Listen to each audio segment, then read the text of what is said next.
with that note. Hey, good morning. It is Wednesday, April 14th. It's 8:32 a.m. and this is a meeting of the Senate Natural Resources and Energy Committee. We have a number of things on our agenda today, including hearing from two operating areas about longer-term planning and not so much the finance of it, but prioritizing work ahead. As we've talked about in recent weeks in the committee, between a passing budget surplus at the beginning of the year back in January, roughly 200 million, plus the awarding of ARPA funds back on March 11th, plus a pending infrastructure bill, probably for certainly for the first time, and maybe for the only time in our legislative careers, we're going to have the opportunity to think about making investments that we've not been able to make before because we've lived with much more constrained budgets. So I've reached out to all three A&R commissioners, as well as Mr. Poor at Department, and say, given that there's an influx of money and we want to always spend it well, what kind of guidance can he and thoughts can he share with us about how we would look at the next 1, 3, 5 years, something along those lines? It's also beyond philosophy, right? We already have in statute policy programs, et cetera. So I thought it'd be helpful for us to have an open conversation with the department and think big, because we don't often have the chance to do that. So good morning, Mr. Poor. Thanks for coming over and sharing your thoughts with us. Good morning. Thanks for having me. For the record, I'm TJ Poor, Director of Efficiency and Energy Resources at the Department of Public Service. You have a handful of slides to help guide the discussion today. And if I can share the screen, that would be ideal. Great, thank you, Jude.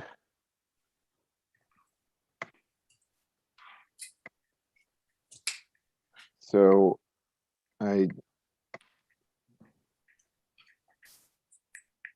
Great, we can see that. Everybody see that? Okay, great. So you just mentioned not too philosophical, although I am planning to cover a little bit of the statutes and the comprehensive energy plan and the development of that, because it really does form the basis of how we make our decisions and how we plan for the future. So if I start to go too far down that road, just reel me back in, if that works. Sure. And when I think what I wanted to think about some is that we have the past legislatures have already expressed policy choices and preferences and visions in previous statute, but there's an awful lot that's not expressed in the green books. And so I figured there's some balance between the two. Things were sort of prescribed for ourselves already, and opportunities that we can see emerging, kind of a thing. Right, great. Well, I think that makes sense, and I'll try and weave that together. I'll just go really quickly on some of the statutory considerations that we think about kind of every day, and then we have, of course, the governor's priorities, and then how that thinking in our long-term planning goes into the comprehensive energy plan and the climate action plan, which is new this year, is the climate action plan. And then I'll try and tie all of that together, in all that context together, by highlighting some of the thinking that's led to the program and policy proposals that we've had in recent past, and in our current instance this spring. So again, if I'm heading in the wrong direction, let me know, or just stop me and ask questions. Okay. Well, so far, I've never seen this committee be shy, so thank you. We'll probably speak up. Great. So I do want to start with 202A, 30 VSA 202A, because that is our energy policy. And so all the work that we do as both the ratepayer advocate and the state energy office under the state energy program from Department of Energy is in service to Vermont energy policy.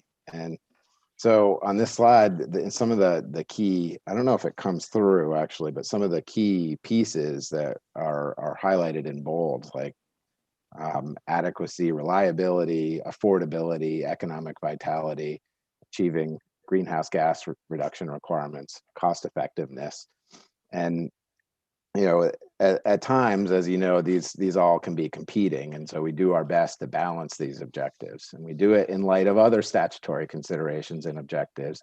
You said there's a whole lot of them. I won't go through here because you guys are all very, very familiar with these, but they do all kind of start in supply sources like energy efficiency and renewable energy. They direct us for least cost planning, considering environmental constraints, considerations, excuse me, and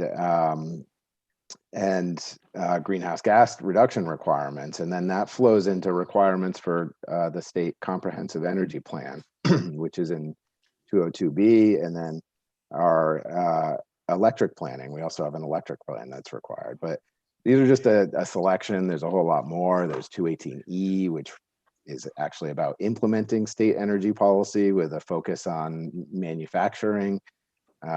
There's, definitions and other policy directives throughout statute. So I just selected a few here.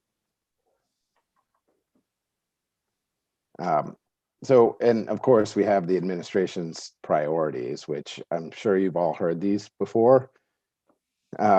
Protecting the most vulnerable, affordability, growing the economy, and ensuring equity in state government work. And affordability, economic development, vitality have pretty clear overlaps with the state energy policy in 202A. Protecting the most vulnerable and equity are priorities that we also consider as we look at all the challenges and opportunities ahead of us. So we start to kind of get into what you were talking about, how we weave together that fabric of the statutory directives.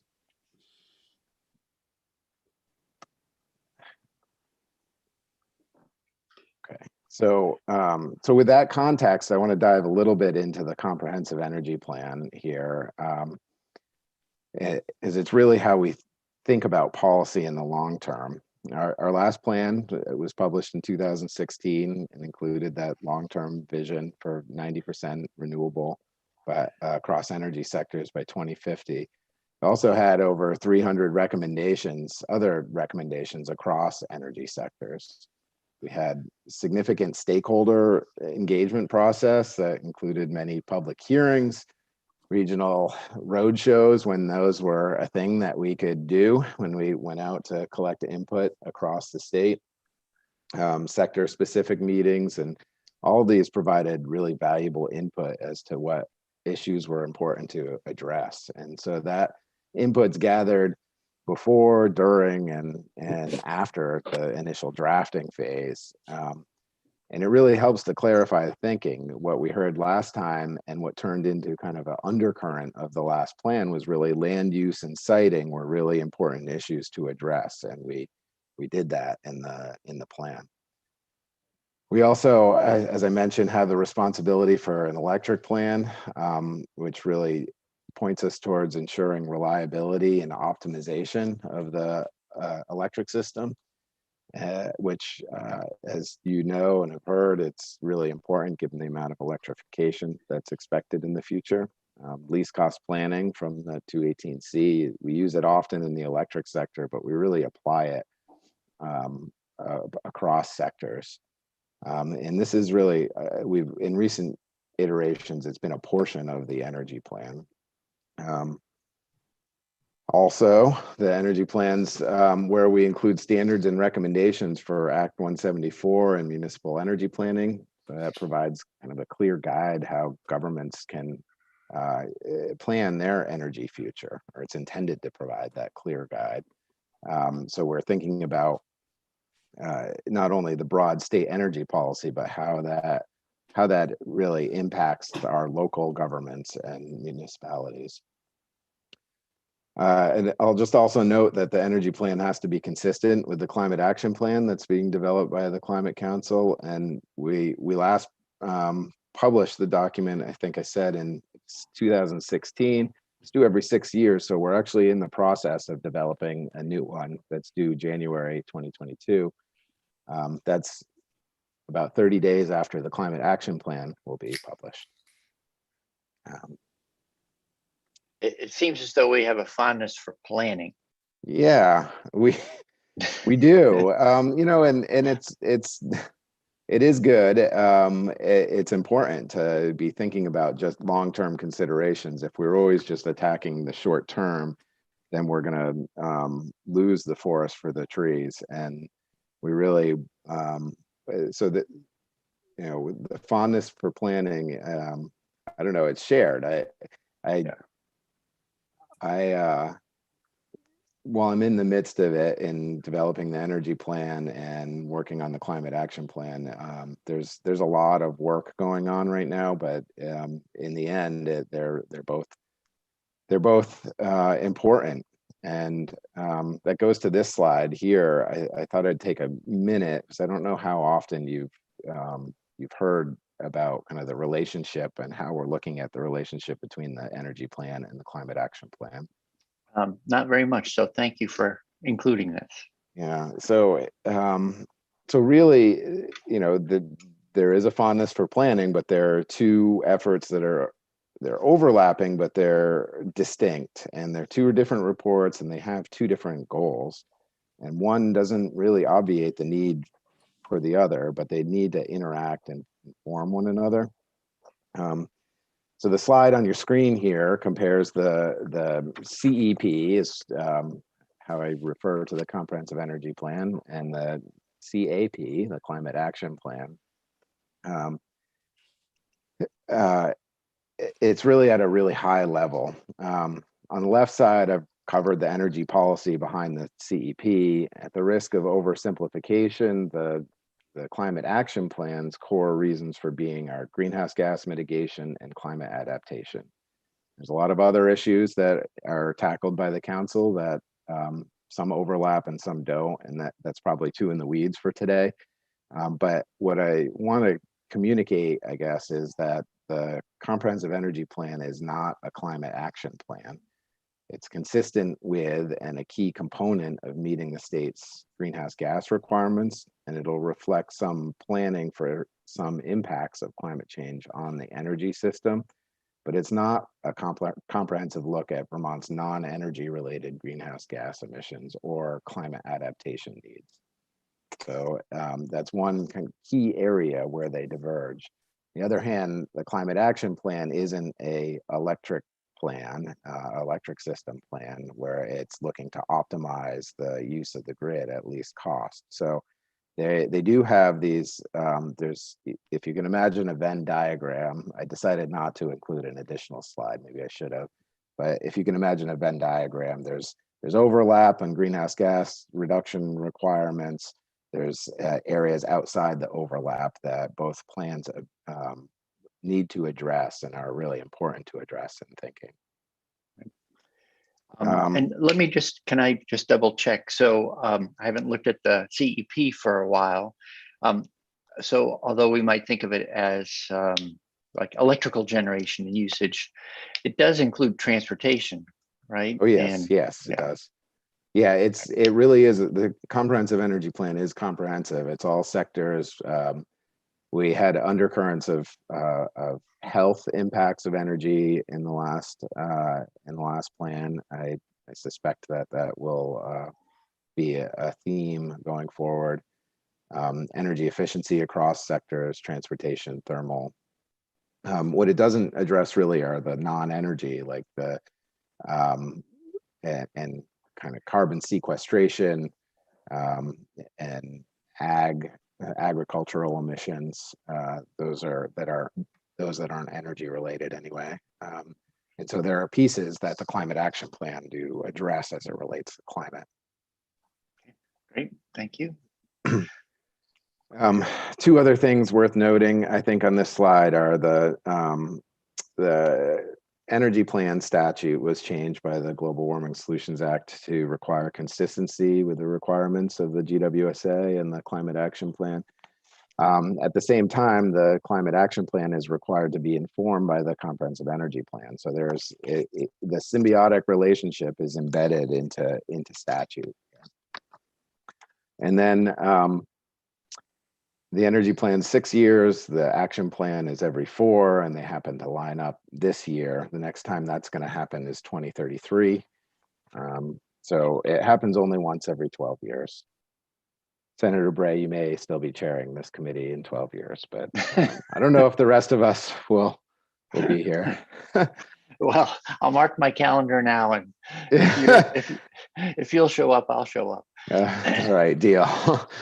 But I really wanted to just bring all this up so that you all know that the department has the Climate Action Plan in mind when thinking about its long-term planning. We've been working really closely with Agency of Natural Resources and the director of the Global Warming Solutions Act to ensure that the two plans can leverage one another where it's appropriate to gain efficiencies and to provide two robust analyses that complement rather than conflict with one another. One example of that is some of the modeling work that we're doing for the energy plan. I'll get into the modeling in a minute because it's another foundation of how we do our planning. But the Climate Action Plan is also going to use some of that modeling work so that we don't have two different, models that are with inputs put in by two different consultants that are telling us kind of slightly different things in the Climate Action Plan and the energy plan. And it would cause confusion and really make it hard to parse out the details and just has the potential to undermine kind of what we're trying to accomplish with both plans. So we're trying to keep that modeling work and those kind of analysis as consistent as possible going forward so that it's an efficient product from state government, but a really useful one as well. Okay. I have a quick question about the relationship between sort of pure energy use, like more electric energy sector and the other loads that we're looking at, thermal and transportation. So my sense, especially with transportation, I'll confess to a certain amount of frustration that the way the legislature is set up, we're somewhat siloed into committees, and it's up to us to break down those silos. Right now, I'm feeling like the legislature is missing some opportunities to make more progress on transportation because of how we're organized. And I'm just wondering if from your side of the street, if you're feeling like the agencies have crossed all, broken down those silos, and you're able to promote work really across all three sectors: electric, transportation, and thermal. Yes, so I do think we've been able to break down some of those silos in state government. We work really closely with the Agency of Transportation. In fact, they usually take the lead on drafting portions of the Comprehensive Energy Plan related to transportation. They're in the weeds of it, and but that with us having the responsibility and for the energy plan on a high level and VTRAN's drafting, it allows us the opportunity to integrate and we have in mind, of course, the impacts on the electric grid of the electrification that we expect to be coming. And so we're able to really integrate those policy recommendations and think about the impacts to the grid, costs and benefits writ large to customers from those types of policies. So I do think, I'm not positive if it's just the personalities that we have in government right now that we work pretty well together, but it has been working well at least over the last decade.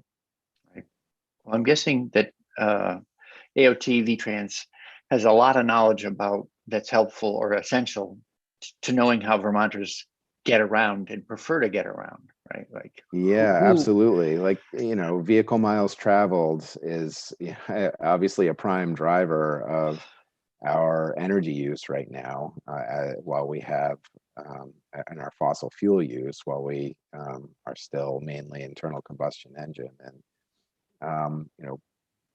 topics like public transit and land use planning, which is partially Agency of Transportation and a lot of ACCD, really need to all come together. And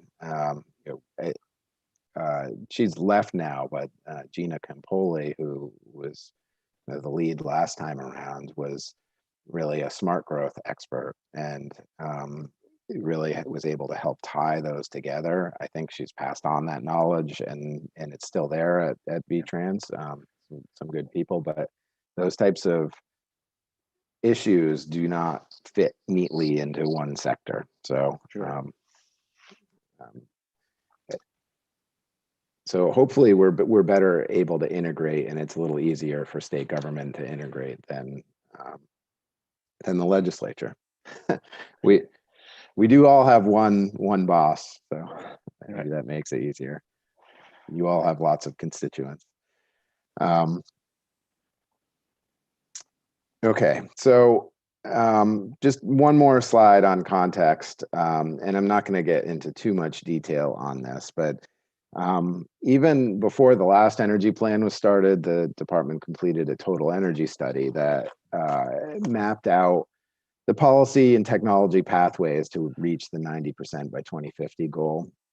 We're conducting a similar effort in partnership with ANR and the Department of Environmental Conservation to conduct the modeling for the energy plan and for greenhouse gas mitigation analysis. And this is what I was talking about, is leveraging what the CEP is already doing for the climate action plan.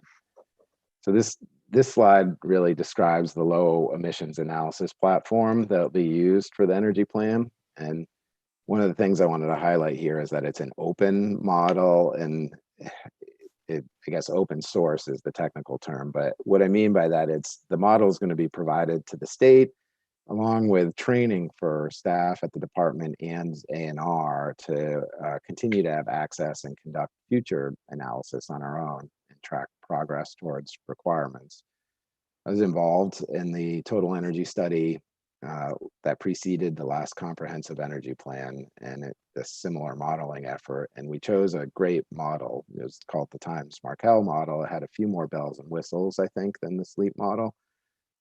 Not to put down this model that we've chosen, but ultimately that model for the total energy study was kind of a one and done. It was a little bit of a black box that we couldn't use after the study. So the fact that we have the model and we will have the expertise to run the model going forward is going to be, it is a really attractive feature of it. And I think it'll help us better track kind of where we are on the way to meeting our targets. Okay. Can you just say a little something about what's the relationship between LEAP and the REMI model? Is it?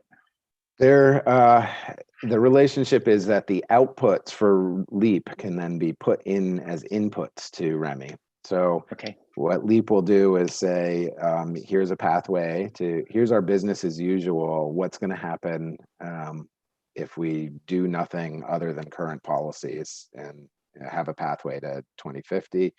Then we'll create a technology pathway that meets all our targets, and that piece of it is think of the EAN model that I think you've seen in this committee, except it'll also have the costs along the way, the investment costs and the benefits, the remaining fuel costs to customers and to the public sector for investment, private sector as well. And it'll have that along the way, and those costs and benefit can then be input into the REMI model, which when you run that one, it is that will then tell you the broader economic impact to the state.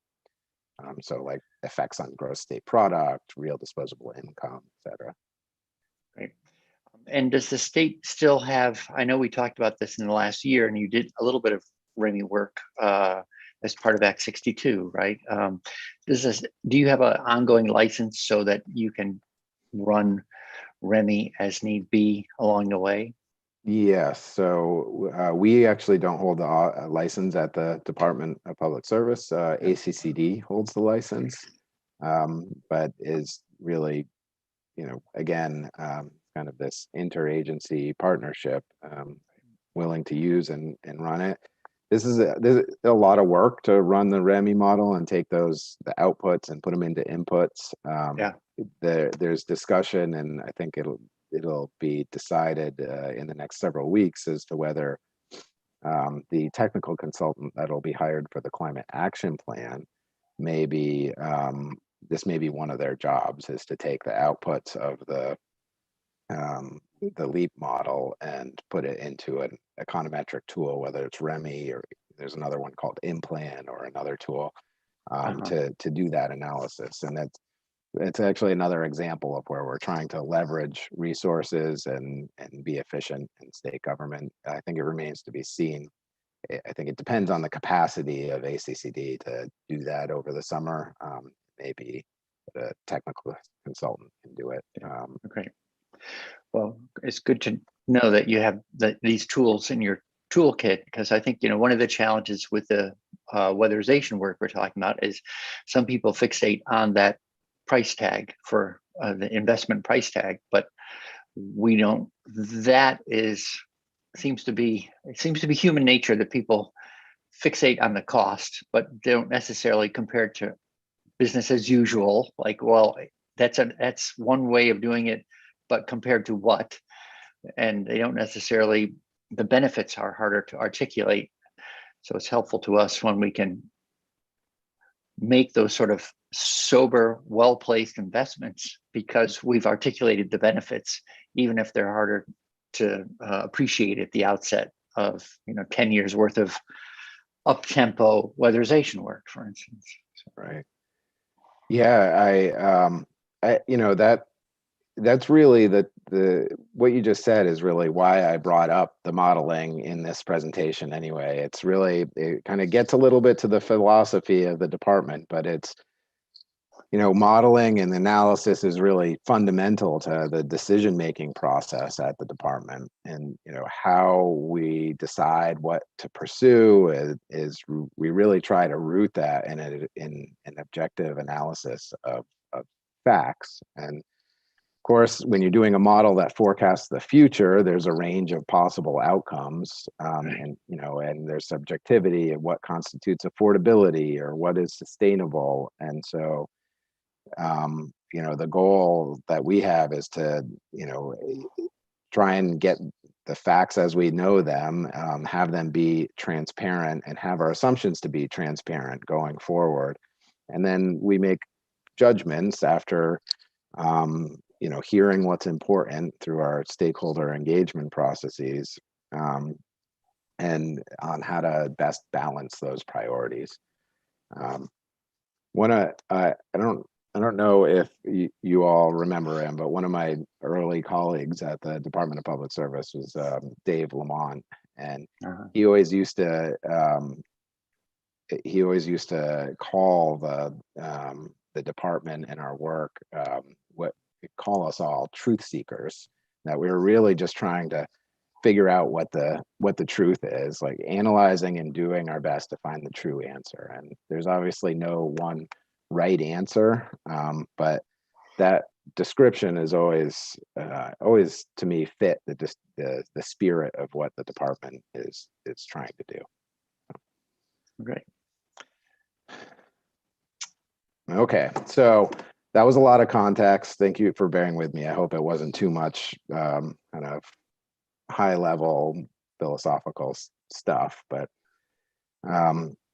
so where do limited public resources provide the most value? That's really the question we ask ourselves. Whoops, sorry about that. I can't see the entire slide here, so. At least on my screen, the whole slide is up. Right. Okay. Helpful. You need to scroll it. I need to read it a little bit. Yeah. So I mentioned least cost investment. So I've put kind of in the colored boxes some high level opportunities or issues that we're headed towards, and then in the bullets kind of some examples of what we're thinking about. And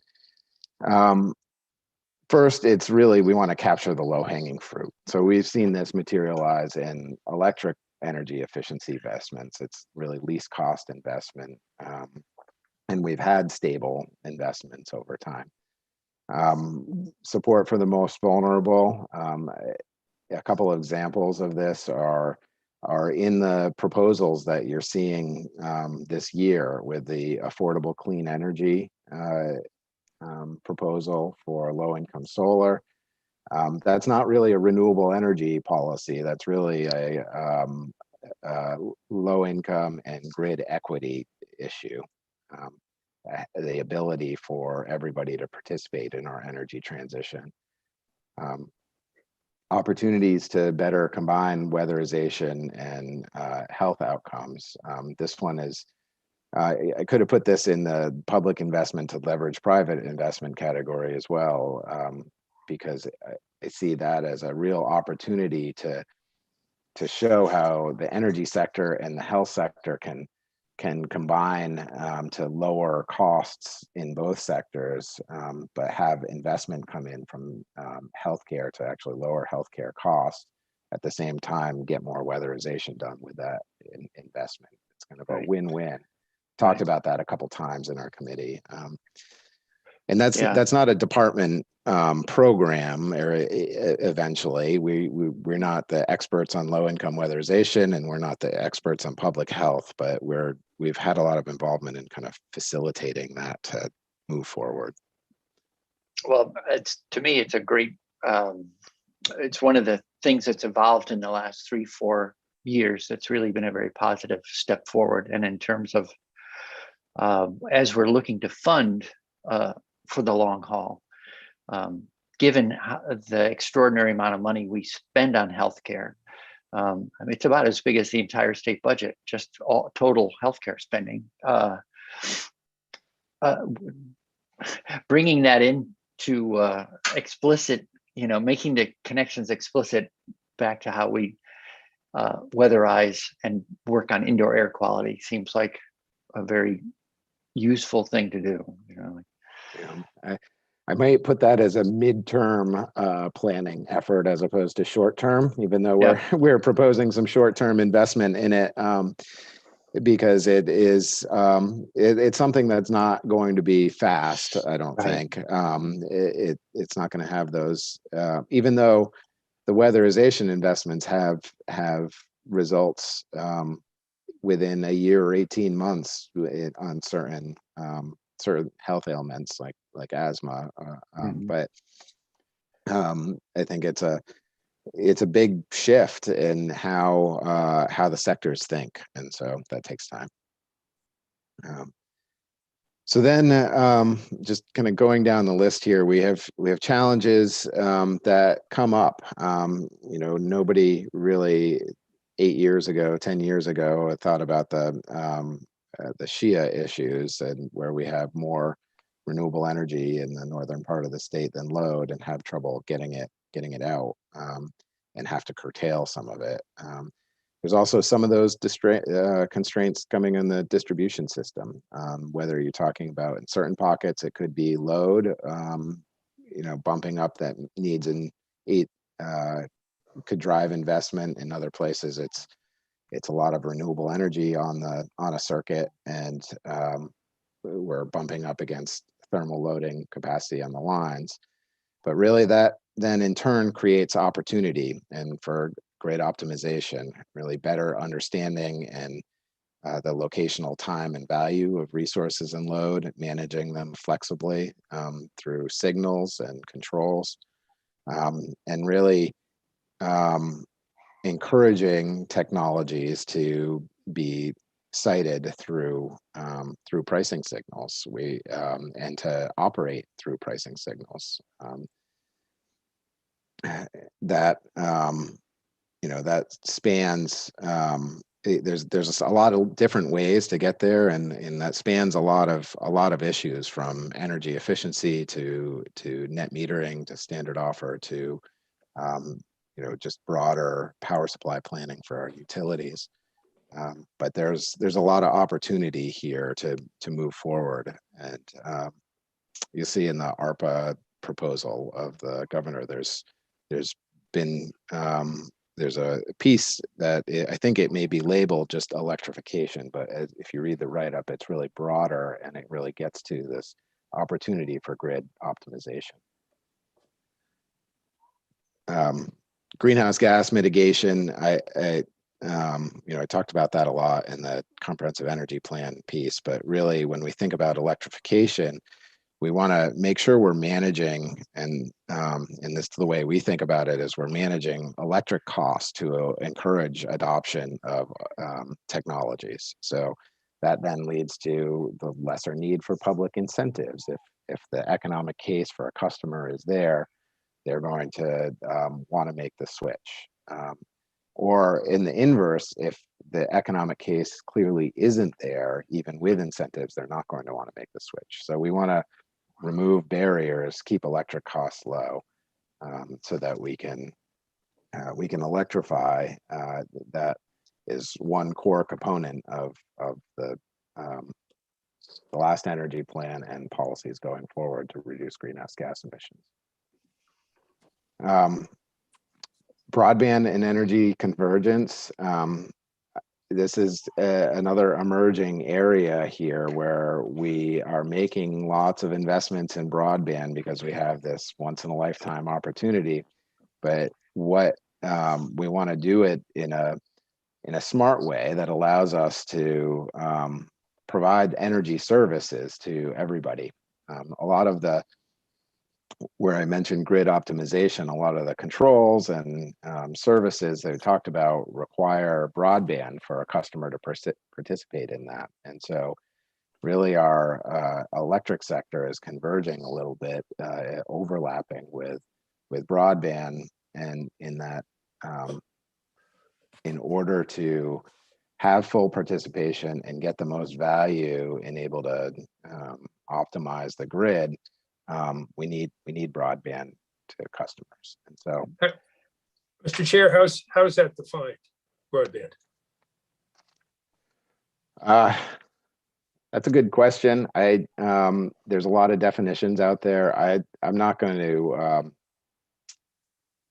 to speak to it right now because I don't have my telecom director with me, and he will he would tell me. So you all might know a little more than me, but Well, can I ask? So, well, let me wait. Senator McDonald, you want to follow up? Yes, I appreciate what we're learning here, and sometimes I'm taken aback when it appears that recommendations by the department conflict with what we believe the department's role to be. So when we're dealing with the electric grid, which is regulated utility, where the PUC deals with electricity, there was a recent ruling that said the department had supported having electric ratepayers subsidize or be charged for the installation of cable on electric telephone poles to expand 25.3 throughout the state. And the PUC doesn't regulate the private unregulated cable sector.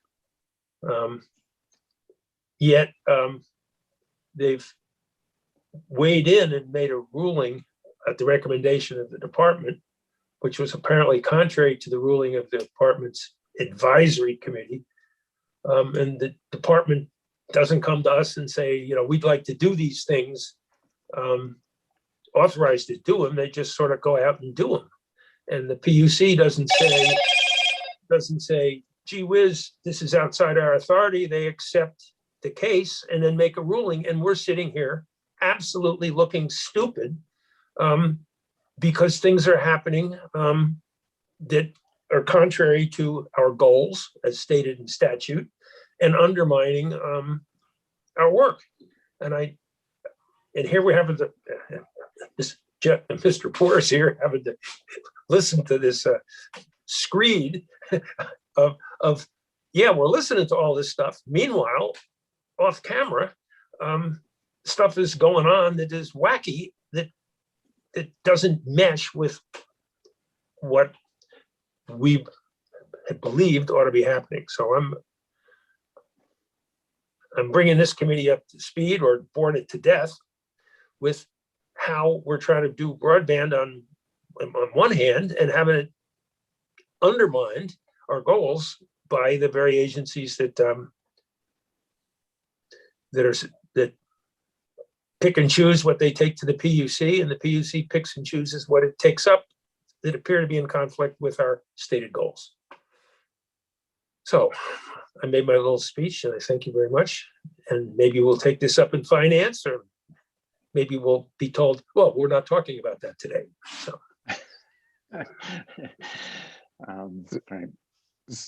So I don't have the definition of broadband at the top of my head, but when I think about when I talk about broadband and energy convergence here, when I think about needing the service, the broadband service that's sufficient to allow customers to participate in the energy services that we want to offer. So having yes, and allow the very utilities that manage our electric grid to manage that electric grid more efficiently. That's a legitimate concern, but the cable doesn't do that.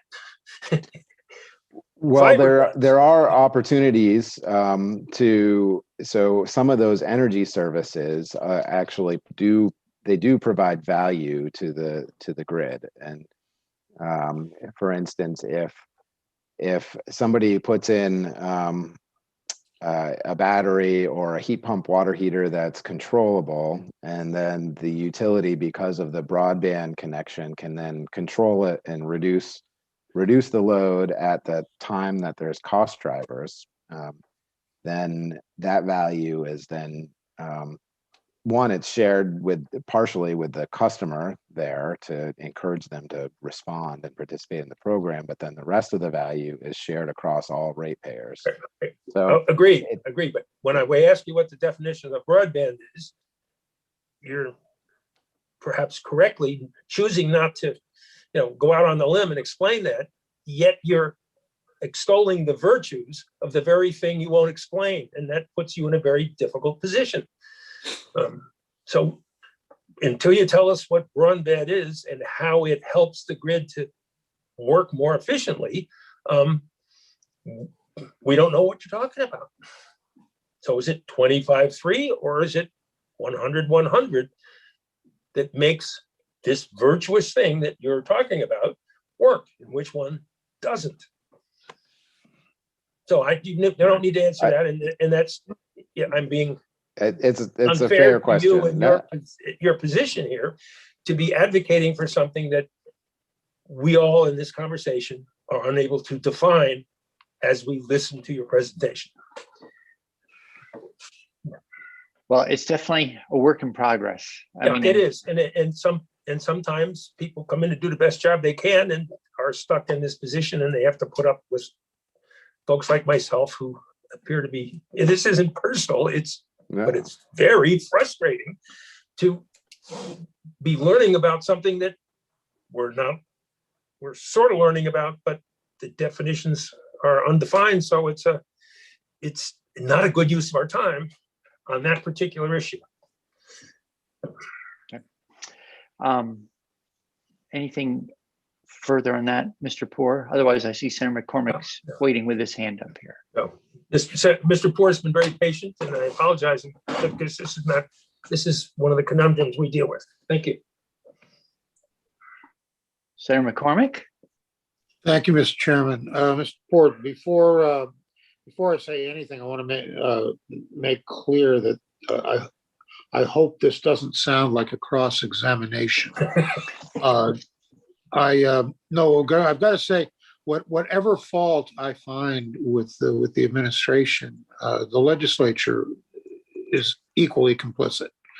In fact, you can't do anything without authorization from us. So any failures I identify are our failures as well as yours, but I do want to identify them. Our goals, our energy goals, have now been made into requirements regarding atmospheric carbon. Up until now, we not only have not been on pace to meet those goals, we've actually been losing ground, which implies to me that I think it's self-evident, it's obvious. What we've been doing is not adequate. The question on this is everything you've just presented to us. How does it differ from what we've been doing up until now? That's one question. And secondly, do you believe, and do you have reason to believe, and if so, what are those reasons, that what you've presented to us will in fact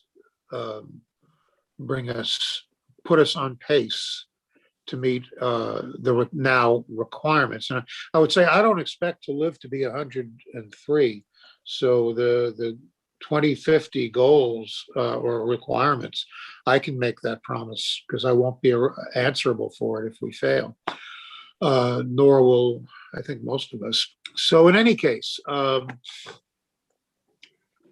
why should I be happier with this than with what we've had until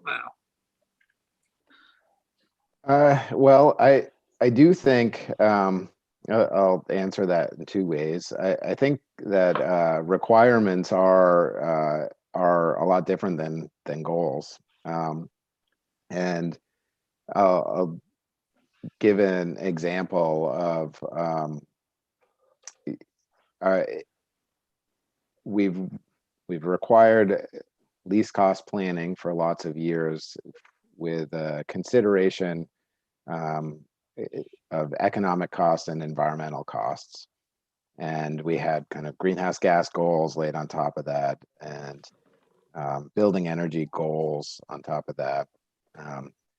In 2015, the legislature made requirements of the renewable energy standard.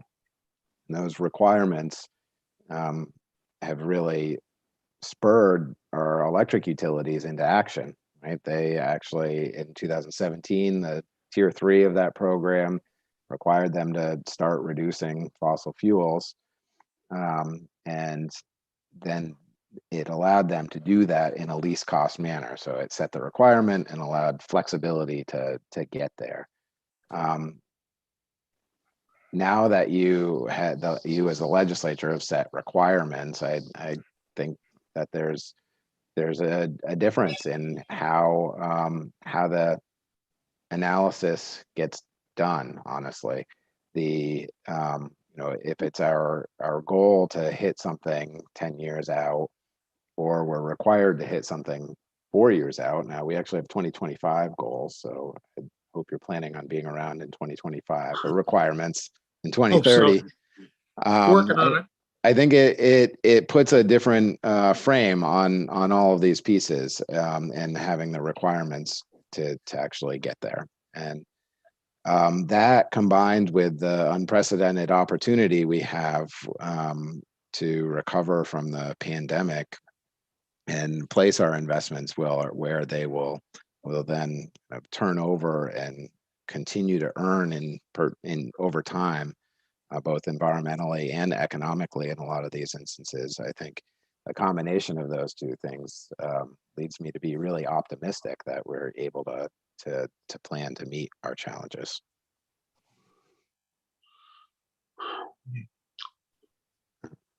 Thanks. Senator McCormick, I would throw one thing in, and that is that it's the driver for the weatherization at scale bill, doubling and doubling again. I think personally, I'd like to own as a legislator the fact that we've seen opportunities to reduce emissions, for instance, but not been willing to commit the resources, I think for political reasons, to picking up the pace. And the good news this year is where I think we're being, we have the good fortune of having money arrive. We're also really digging in to stand up and pass next year sustainable long-term funding long after the injection of federal money has been consumed. So at least that's my hope. And we'll see if we're willing to write and sign that check as a legislature. So. Yeah.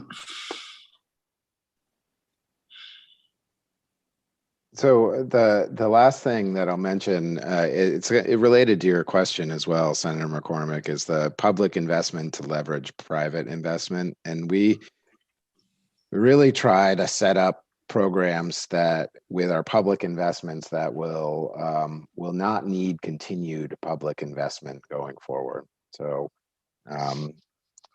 for instance, we did a lot of work with the Heat Saver loan, which now is operated by Efficiency Vermont, but that was a Department of Public Service offering, and that really helped more people actually invest their private capital in their own homes and weatherization. And incremental step, but a step nonetheless. And then what some of these public funds can allow us to do are things like the VHFA proposal, where we can set up more programs where there's more avenues for customers to invest, a to the meter financing program, or however this ultimately plays out. It kind of is seed capital to actually to get more private investment and need less public funds going forward to help meet our goals. So we always try and have that in mind of how can we foster more private investment. And this opportunity that we have now really is, I said it earlier, and I know you all think it too, and it's really once in a lifetime here to kind of try and jumpstart things. Right. My understanding, we're going to be hearing from Maura Collins later this morning. VHFA is coming back in to give us sort of a tune-up because their work since the conversation started related to S109 has continued to grow and develop. But part of my understanding is that money to them could, by virtue of being loaned, create a revolving loan fund of sorts. So over time, it may be a modest amount of money for such a fund at the outset, but if we make consistent contributions, if they're merited and the program runs well, then it could really build its own sort of momentum over time. Right. Yeah, the state energy management program and the proposed expansion is another example of that as well. Yep, thank you. Right. Okay. All right. Well, that is a lot of great information. I don't know if people on the committee have any questions. I just wanted us to pause and go back up and look at the really big picture and sort of step away from any particular bill. May I ask, Mr. Chair? Yes, please. With the goal of what would you like us to do now with this info? Well, so remind me how it'll just inform, is it for the appropriations piece, really? yeah, so thanks for that question, because it brings us back around to where we really got started in making an invitation. It's like, if we're looking at these tranches of money coming in, Mr. Poor, I mean, you gave us a very holistic view, and there are a lot of components, so I don't want to ask you to sort of dumb it down, but we are going to make spending choices. Do you have any thoughts about how would you distill down what we've just walked through in terms of how it's going to influence making spending choices for the next, 1, 3, 5 years?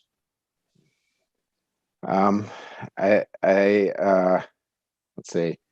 I think two things that I would put out there are least cost planning over the long term. So making investments now that over time will pay back, and they could be investments that we might not otherwise make because the short-term payback isn't quick enough. So we have that opportunity.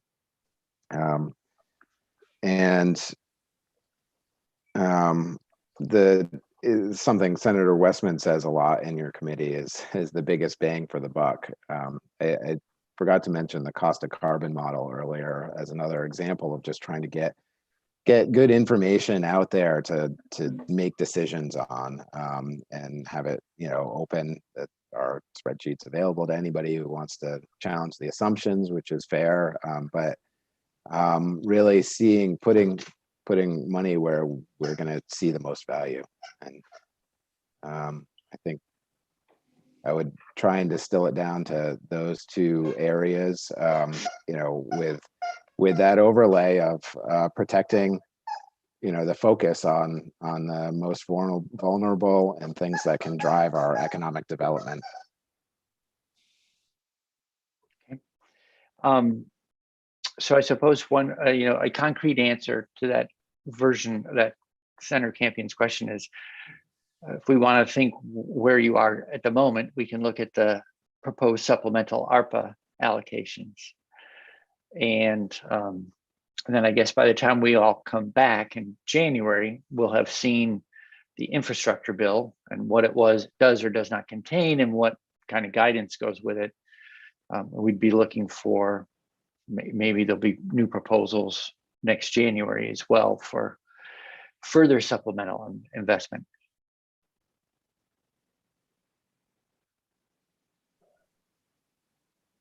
Yeah, hopefully. I think so. As I understand it, the proposals just for the year one of the funding, and we'll get to talk about year two next year as well, right? In terms of appropriations, regardless if the infrastructure bill comes. Hopefully, it does. Okay.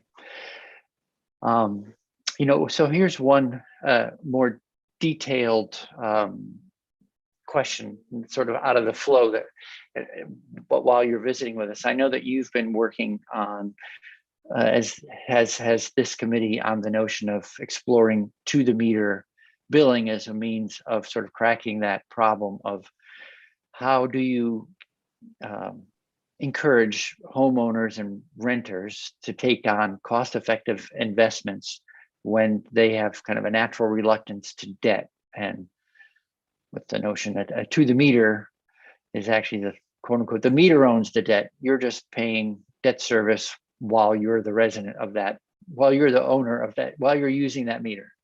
So it's not personal debt. It doesn't go through underwriting. VHFA is exploring that now. Senator Perchlik offered an amendment that we looked at yesterday, and it calls out as a separate item funding to the meter work. And I'm wondering if you can offer some, I know this is a work in progress all the way around, but any guidance in terms of whether or not you think it will be helpful or necessary to break out a separate to the meter allocation, or leave it as part of a more general approach to funding our work in weatherization. I think it should be a more general approach and not be broken out. VHFA is exploring this now, and we're hopeful that we're going to be able to support as a department some funds to further explore it. Sorry, and my dog is playing. I'm not sure if you can hear. There's some squeaking Yeah, I going think on. it sounds like a little bit of a rubber apologize. ducky. Yeah. It's, do I go off screen and get it from her and have her bark at me, or let it go? But so I think I think the flexibility in the bill as it's drafted now without the amendment is better, in terms of, we're going to go through and look at the pros and cons of these different approaches. We're hopeful to support the development of a prototype draft tariff that we could put forward for utilities to then consider and make, utility specific tweaks that they could propose. But in doing that, we're going to, really bring up and consider all the issues of, what happens when the person who's living there leaves, and how does that obligation on the meter get transferred? How do we deal with disconnects? Is disconnection for non-payment of that piece of the bill allowable? They're all real questions that we need to address, and I don't think, specifically calling out or putting an allocation is necessary in the bill. And I think VHFA and the department are actually in a better position to do that work than I think it called out Efficiency Vermont doing it in the amendment. And having it be more general allows for us to pursue that path, which we're starting now, or to pivot to a financing platform that might be more valuable with those funds. And I'm sure VHFA is coming in; they could explain that more. But I think flexibility is good here. Okay, great. Well, especially at this stage, because we're just getting started. Right. All right. Well, great. Well, thank you very much for a great overview and helping us do both, looking at what's on the drawing board right now, as well as the big picture. Sounds like you have a very busy year. Yes. Yeah. It's been busy, and I think it's going to get more busy going forward, but it's all good work to do. Okay. Well, if there are no more committee questions, thank you, Mr. Poor, for your visit. We've been drilled in for an hour straight, so I'd like to just take a brief pause, and then we'll go to Commissioner Walk for kind of a similar visit with the Department of Environmental Conservation on its take on the very same question. So it's 9:35. Let's start again at 9:40. It's a short break, but I know we're slipping a little behind, but I think 2 hours straight of intense discussion won't be profitable. So let's take the 5-minute break, and then we'll come back ready to go at 9:40. See you in 5 minutes. Thanks very much.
right. Hey, Nine.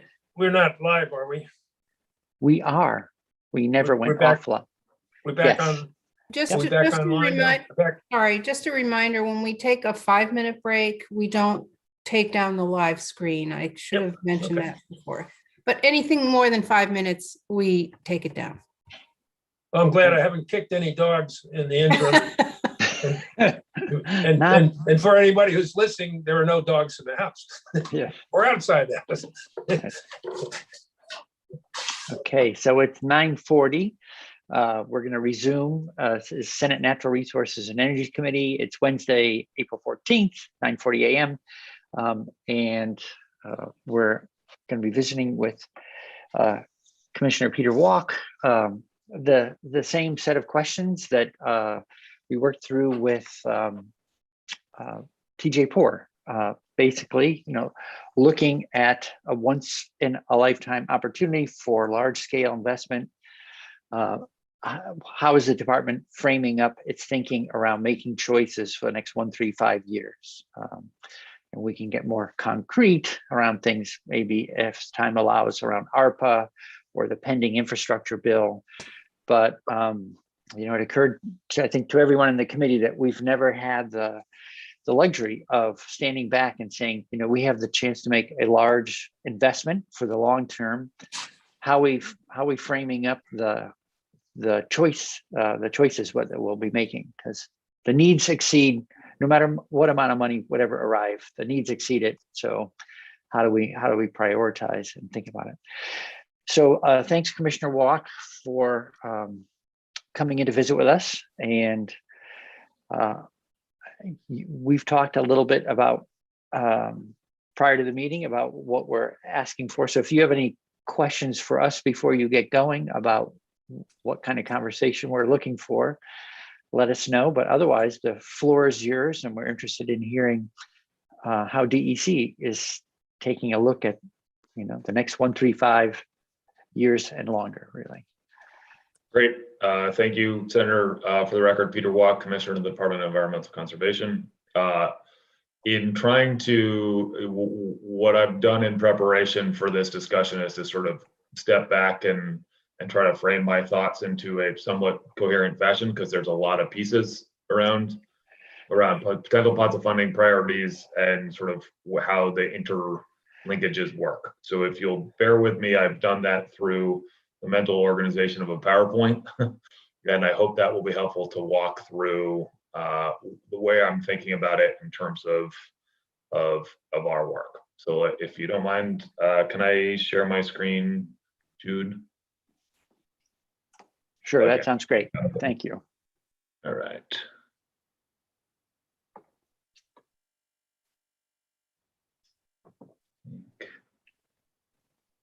Really don't like the way they do PowerPoint on multiple screens, but hopefully this will work. I think you should see my PowerPoint slides now. There it is, DEC priorities and potential funding mixes. That's the slide. Good. All right. So that fairly basic framing gives you a sense of where we're going. Wanted to we've talked about what are DEC's priorities, where do we focus, how do we do this work effectively. I call these illustrative DEC priorities because we have lots of priorities. Our work stretches across a broad swath of different activities, and so these are just some examples, and then how we're working to address those priorities within the ARPA proposal that the governor made, what we're thinking about in terms of long-term opportunities, potentially with the infrastructure bill, and earmarks and other activities.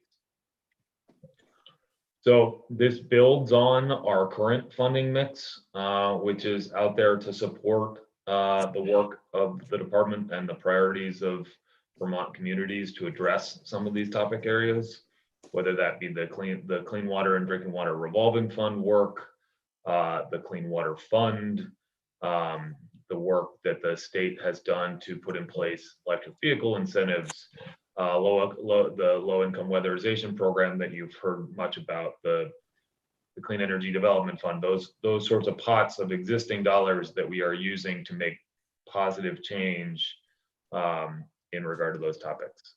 Same sort of thing with our cleanup of contaminated sites and brownfield properties, whether that be the ECF, the Environmental Contingency Fund, or money that comes in through the EPA for the brownfields program.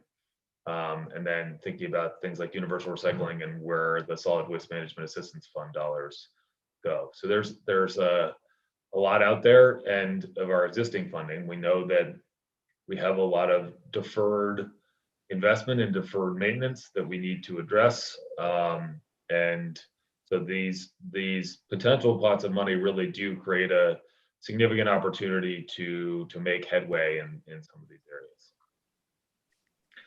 All of this, from my mind, is then we take the current mix, and then we add on the various pots of potential additions.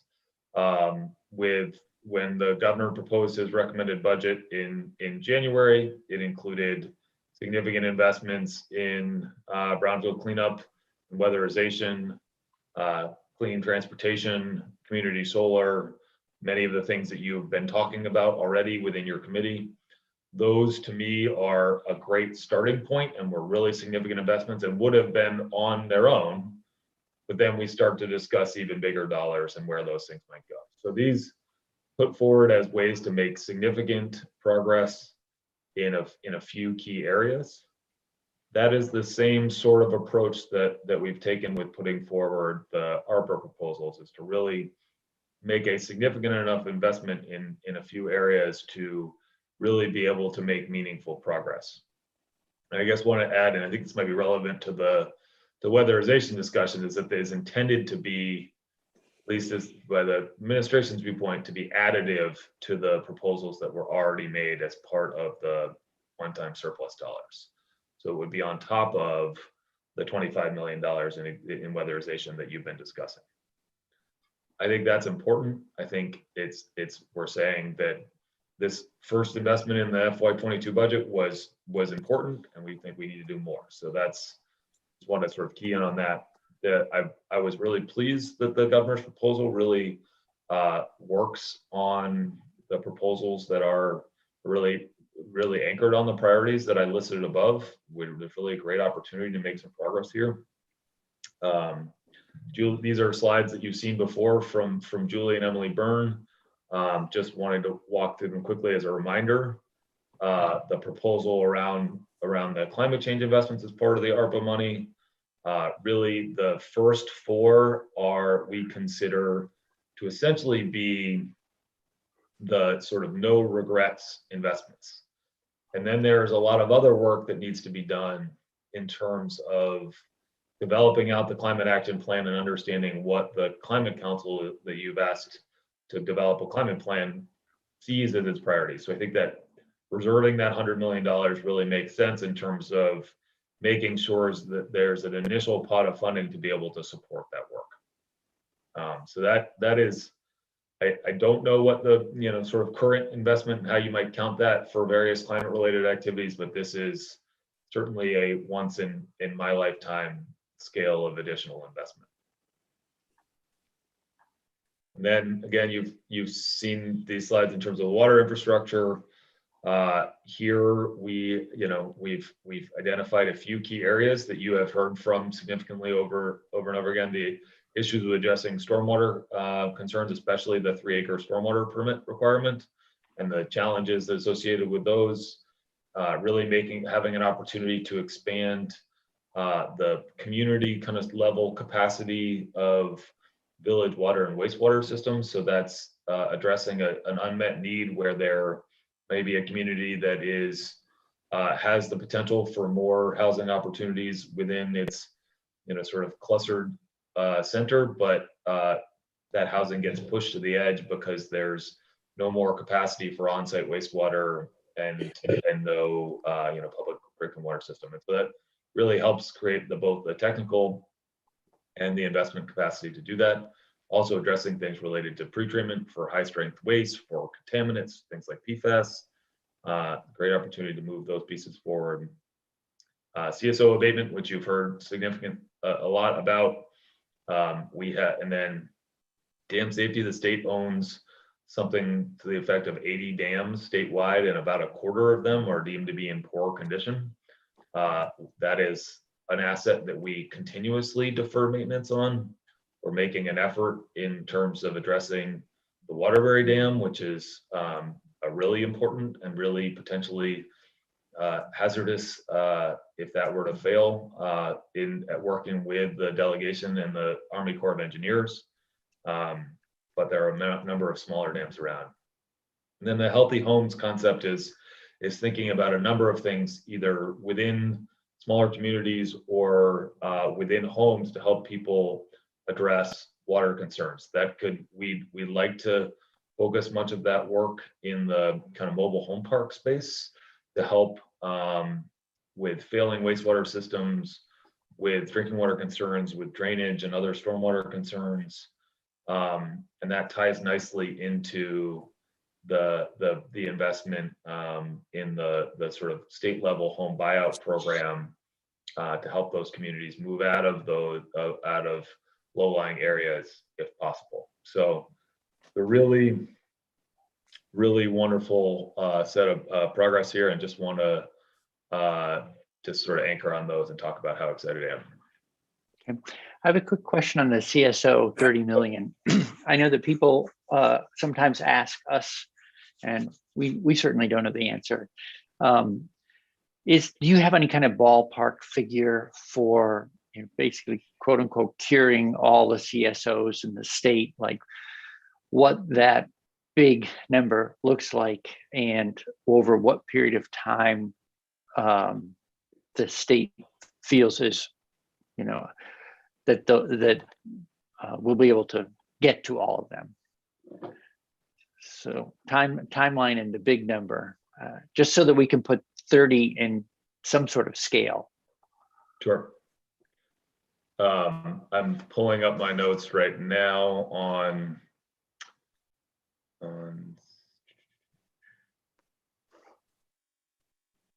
so I would say that we have identified in the order of $50 million in needs on the CSO long-term control plans that we have now.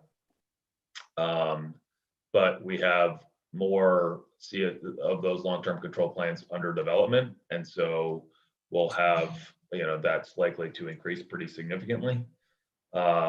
So that number obviously far exceeds the $30 million, but that in some ways the opportunities with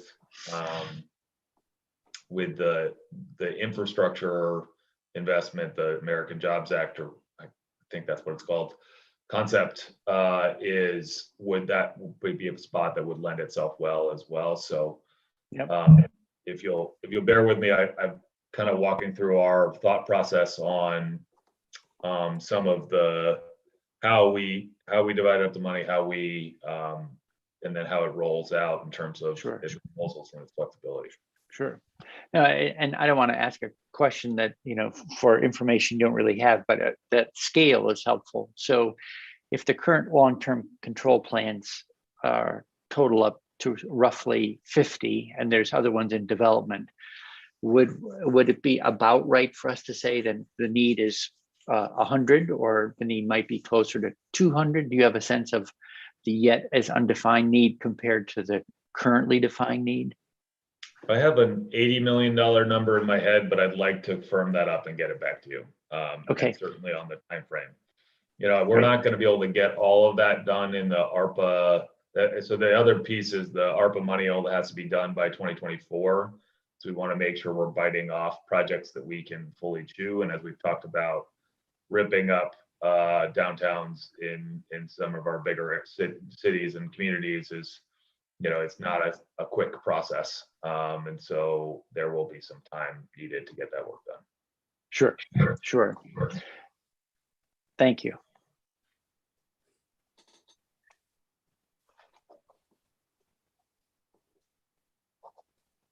Chair, Senator McDonald. we've often talked about water quality and in improvement of the waters by work in upland areas to sequester and process water through changing adaptive agricultural practices. I didn't see any allotment or for funding such operations. It all seemed to be going down to cities and municipalities. Is that because there's a commensurate amount going to such activities in the agriculture budget, or? So there's a couple answers to that. The short answer is that is not part of the governor's ARPA proposal. However, there is significant money flowing towards those practices now, and there is one of the factors that the Climate Council has considered in terms of incentivizing ecosystem services activities on farms to provide all sorts of benefits, whether that be climate benefits or clean water benefits. And so that could be part of the $100 million that is proposed to be set aside for the Climate Council to help prioritize. Okay.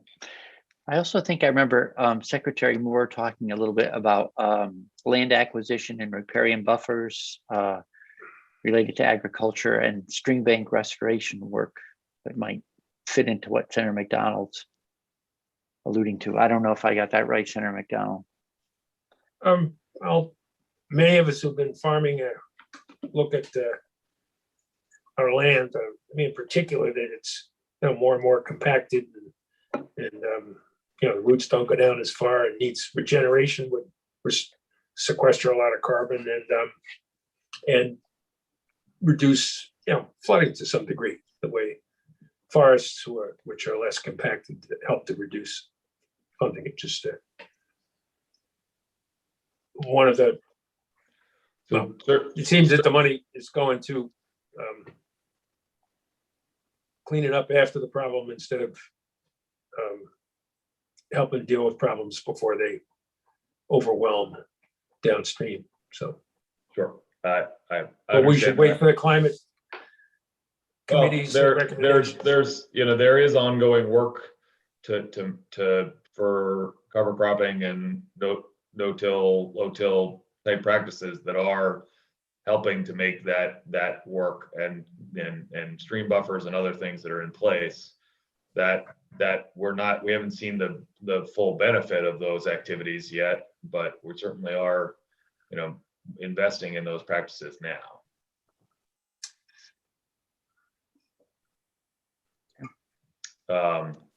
So and then thinking about sort of the other potential sources of dollars and sort of why we have created this proposal around the ARPA dollars is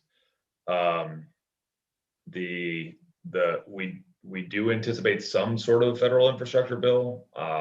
Obviously, the Biden administration put out their plan with a fair amount of fanfare last week. I think it was last week. Is circular or spherical now? Not really sure. In recent history, the Biden announcements made. There obviously is a lot of potential in there to do incredible work. We just don't know how much of that will come. I'll use the example of the proposal includes money to replace every remaining lead service line from water mains into people's homes across the country. That would be an incredible change. And if that money were to be included and were to be specific for that work, that would be an example of where we can focus that work on monies that come down in that context, rather than needing to use the sort of state ARPA controlled dollars. But there are a lot of open questions. How long are we going to get to spend the money? How will the money use existing programs? Where is it going? Is it going to communities? Is it going through the state? Is it going through the SRF? Is it loans? Is it grants? There's a lot of pieces in there that we need to continue to understand and are pushing for with the delegation and with the new EPA administrator to try to get them to focus on we have loan dollars available. The challenge often is the affordability of those packages. And so the more money we can get into grants, the better. Let's see. And then there's you had the delegation staff in a few weeks ago. We were talking about this a little bit to talk about the sort of concept of project specific earmarks that may be coming back to the federal level that would enable those projects that are ready to have funding go directly from the federal budget to those projects. There is a significant opportunity there for those projects that are ready and for projects that become ready as a result of work we do now in advance.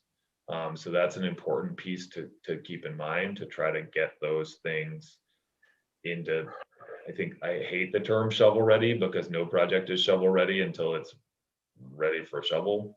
And that, usually is an iterative process. And so, but it's that pipeline of projects and making sure we're both completing projects and getting more projects ready to go. And then that leads to sort of how did we develop this strategy for the ARPA dollars relative to that sort of potential that's out there, and that longer term look at our major needs and what's coming. I think first and foremost, this is the fourth bullet, but I think it's really important. The budget language proposes us work to get started for FY22, because FY22 is what we can control in this moment. And we can build flexibility beyond that. But FY22 is that area where we need to get started and moving quickly. If we hold off on the investment, we won't get projects done and ready because there's a limited period of time. And like the water and village water and wastewater work, there's a significant amount of community support, technical support, and funding packages to get to the point where it's a buildable project. And we want to get those things rolling and start to get on that work immediately. So really is important to get started, but I like the fact that there is a clear demonstration that this is for FY22, that the breakdown of dollars goes for FY22 purposes, so that then we can get started and readjust as needed in out years. Again, the sort of why we're focused on the ARPA dollars is that they're sort of the bird in the hand. As we've talked about, as Senator Bray, you mentioned, it's not going to address every single one of our concerns out there. The needs are large, but it is really a transformative investment opportunity to both protect public health and environment and provide opportunities for communities to have the sort of the human infrastructure that they need to function. And this is really opportunities for us to invest in things that we know are needed and that we can build upon with additional possibilities. And then we've talked about this a lot with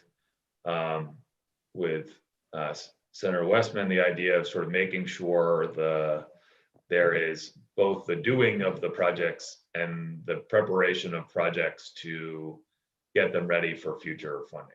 Because we don't know what that looks like, but we know the general pots, and we know that there's need out there. And so there's a lot of that work that's ongoing on a regular cycle, but communities are motivated by dollars. And so they're likely to move forward if there's money for the engineering work, if there's potential to get in the queue and get work done, then they're going to get moving. If it's sort of business as usual, where there's a loan that is going to require a bond vote that is hard to stomach for the community, that tends to be a longer process. So we do have an opportunity here to leverage those dollars and leverage the sort of the sort of group psychology pieces associated with. Can you say a little bit about the degree to which the sort of take rate on the revolving loan funds for things like stormwater, wastewater projects, are we constrained by the number of dollars in those funds, or is there always a relatively healthy positive balance, and it's a question of the appetite at the local level to use those dollars? So we're generally not constrained. We work really hard to get money out there and get it out there as affordably as possible. Most of that money is required to be given out in the form of loans. We do get some flexibility that we've actually asked for the delegation to work to provide more on, sort of the credit, what we call subsidy, but is essentially grant or loan forgiveness that really helps us be able to stretch those dollars further. I was really proud of the work of our department during the pandemic. We found there were small pots of money extending over a number of federal fiscal year grants of remaining subsidy, and we pooled those together to make those available for drinking water projects around the state, and had put something like $12 million out there this past year of sort of grant level money, and it's really been quite transformational in its work. So there's more need than that. We know that there's about another $4 million in need beyond that, but we're hoping with the other additional infrastructure money coming, and hopefully with more flexibility associated with that, we can really make significant investments.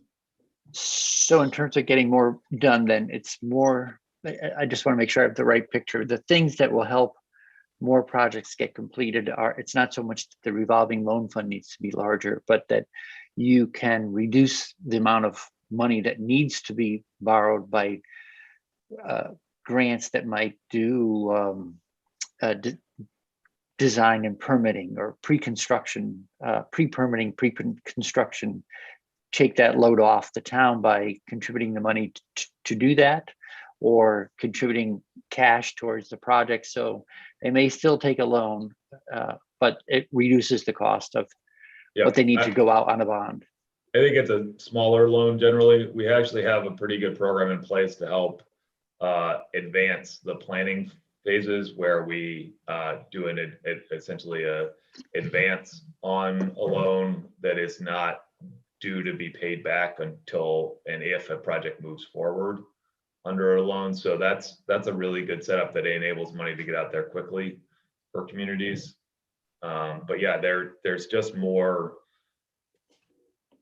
You all live with your communities every day. You speak to your local leaders. They're all strapped for what they're capable of affording, and they have lots of municipal infrastructure that was built at a time when there was more grant money available for communities, and that it's a different context now. It has been for a while, and so this is an opportunity to make those investments to catch up. The other piece that I would throw out there that I'm always wary of is that we don't want to get into the same situation that we were, where we had grant money and we spent it all, and then we had deferred maintenance pile up because we didn't plan on managing those assets. So we work really hard with communities on asset management plans, so they kind of have a better sense of what's coming in terms of investments, and can keep up. Okay, great. So that is my the extent of my slides. Okay. Thank you for the big picture. And I did share those with Jude, so you've got them on. You should have them on your website at some point. Okay, great.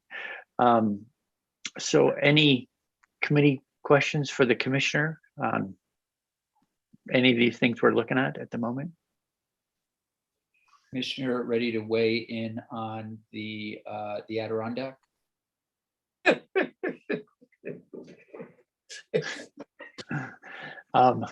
Wasn't on our wasn't on our agenda, although what's on our agenda for later this morning. As a matter of fact, it's up next. But no, I hadn't asked the commissioner to prepare to talk to us about the Adirondack this morning, just budget related and priorities for. In all seriousness, Yeah. we've heard from somebody on his staff, but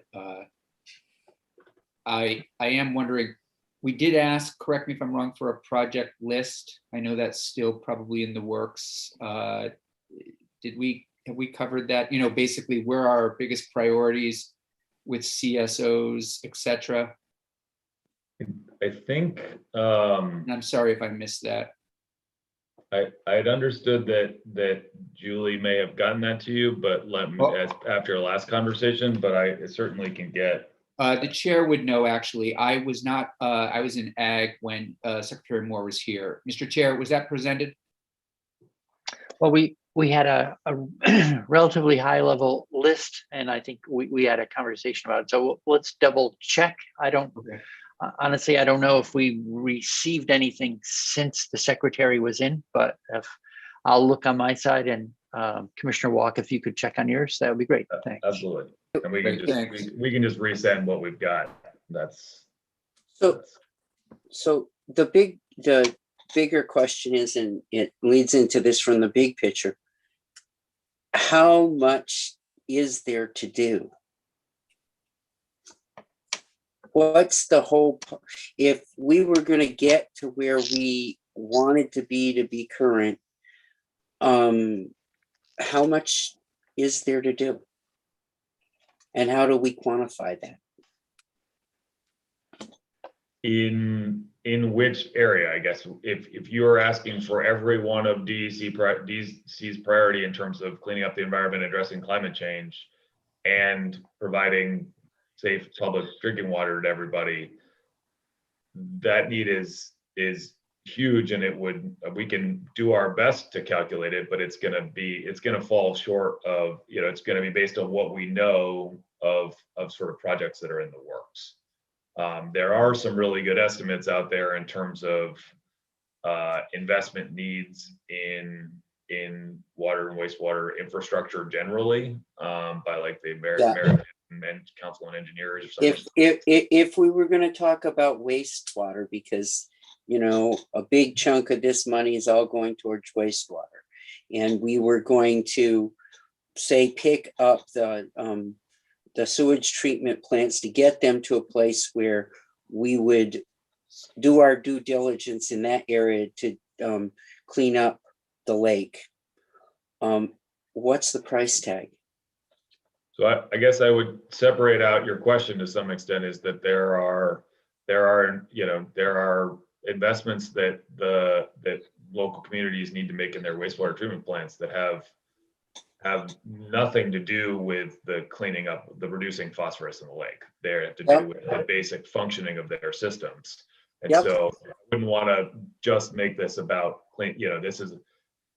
this is about maintaining the capacity of that system to clean water generally. And then, we can certainly dig into that, but again, that's really something that's controlled at the community level in terms of what they know their projects to be. We have some information on those projects that have come forward for potential state funding, whether that be through the SRF or other paths. And so have some of that knowledge, but if a community hasn't come to us, then we're not going to have that data. I'm just trying to get a broad idea of, if we put this in, we do infrastructure money in the fall, are we gonna do 10% of what the need really is, or just trying to quantify what are we looking at? Can certainly gather that information and get it to you. Gather as much of it as we have. Well, my sense is that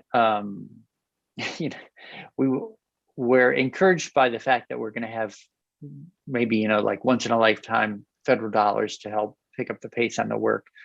At the same time, we want to manage our own and expectations of everyone out there. Like I think we're just trying to have a realistic sense of if we wrote out the total bill of work for things that need to get done in the state related to environmental work and particularly water quality, what's the tab?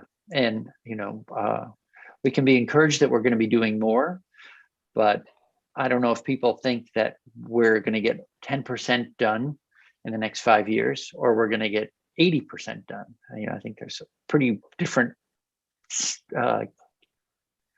there's a lot of vagueness in terms of, and so we just want to have a better sense for ourselves. A lot of that question is sort of up to you all in terms of the allocation of those dollars. Because if sort of to Senator Westman's point, if we assume the need in wastewater is $2 billion, how much of that are we expecting the state to invest in versus communities, and so working through it at that level. So it's trying to understand that cost share component as well. Right. We obviously know that it's hard to afford alone, but if we can package that with some grant, how much grant do we need to package that with to make it? And do we do that on a sort of a hardship basis for communities? So there's a lot of factors that come into play about how much money would be needed to leverage, the overall project total. So the only reason I bring that up is because in the broad brush, when they do these big pots of money, the housing people are really clear when they say, here's what we're trying to buy, and here's what your costs would be. And when we're in the big picture in competition for overall dollars in these areas, it's like, well, they'll say, we're putting a whole bunch of money into cleanup of the water. Well, I know it's a big price tag at the end of this. So how do I justify when I talk to the public that this is what we're looking at?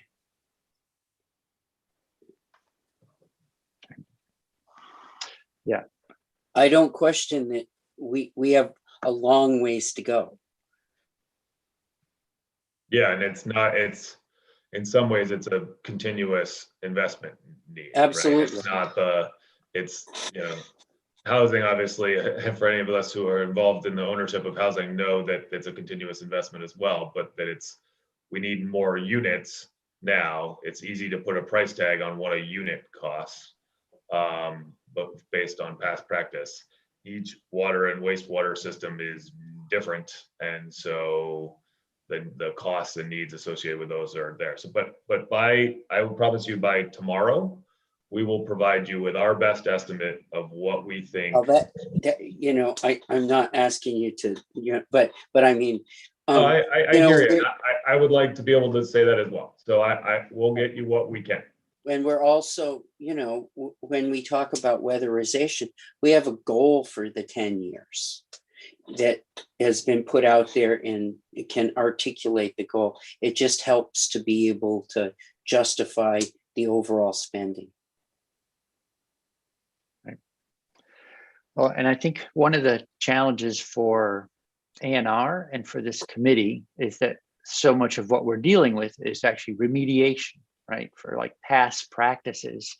So it's cleanup costs from what was acceptable for sometimes decades or 100 years or whatever. So it's not we don't have the bright, shiny objects of building new things. We're usually trying to do nuanced, subtle restoration work. And, reminds me of what you were saying, Senator Westman, where the Lamoille River, you didn't want to be in it, no mind eating fish out of it when you were a kid. And now, years later, it's a beautiful river people are canoeing.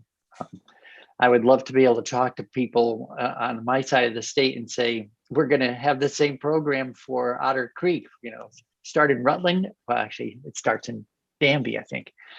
The Otter Creek will have the same good fortune in the next 20 years. Well, I'll buy you a canoe if you get it fixed up. Okay, it's a deal. And the otters to pull it. Right. Yeah, yes, that's, there is a huge backlog of need, and our water and wastewater infrastructure is the roof of our homes. It's the thing that we need to keep us safe and protected. And when it comes time to fix it, we do everything we possibly can to put it off, because all it does is continue to function, doesn't do anything to the aesthetic or commercial value of our property, generally speaking. And so that's really what we're talking about, is saying that we as government know that there's public good from these systems, and we need to make that investment, and there's a great opportunity here. Yeah, the first time we hear from people is when they can't hook up to the sewer system, and then it's a catastrophe.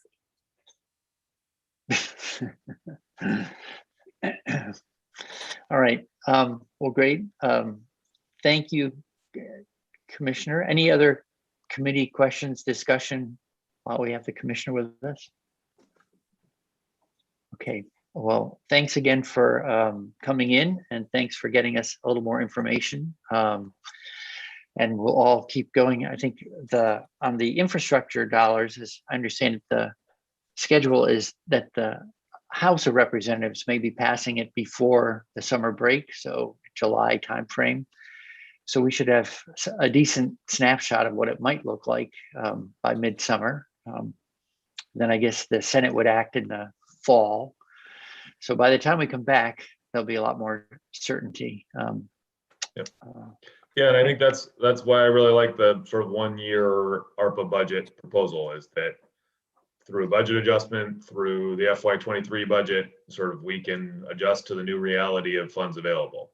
But we will, in the meantime, we will have gotten some stuff moving and or done. Great. All right. Thank you again, Commissioner Walk. Appreciate the opportunity to be here, and we'll get all of the information that I've promised you forthwith. Okay, great. Thanks again. All right. Thank you. Yep. So committee, we've taken some testimony on the Adirondack. I was calling it the scuttling. I've seen it referred to as the reefing. I'm not sure what the term of art is, the sinking of the Adirondack and making it a dive site. So we have John Paul from Lake Champlain Transportation.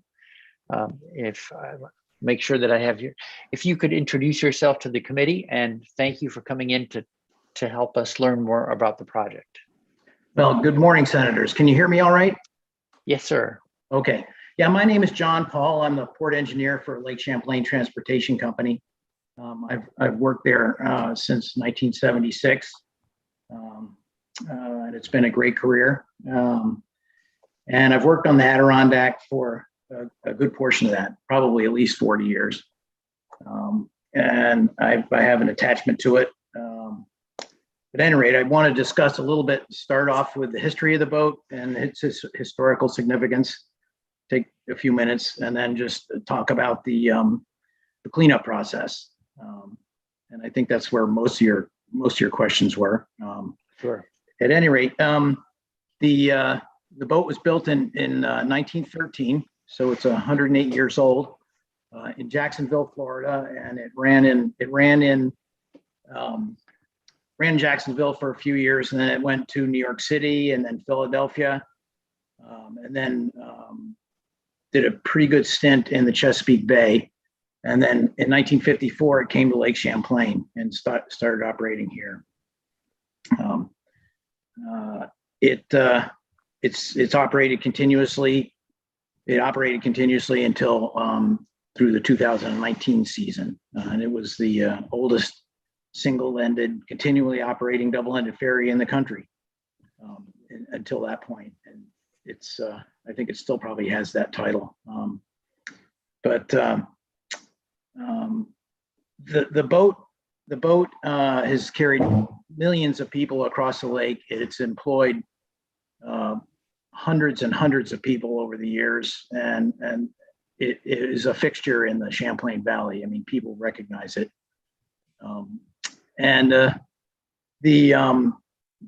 It's not just the ferry that's going away, but the ferry crossing is going away. So in a very short period of time, it'll be the only, if we are allowed to sink this, it'll be the only vestige of that crossing that operated in some form for well over 150 years. And I do believe that is historically significant. And sorry, I should know this, but was it the Burlington Port Kent ferry? Is that the route? Yes, it is. Okay. Yep. Yeah, it's been losing that crossing had been losing money for 10 years.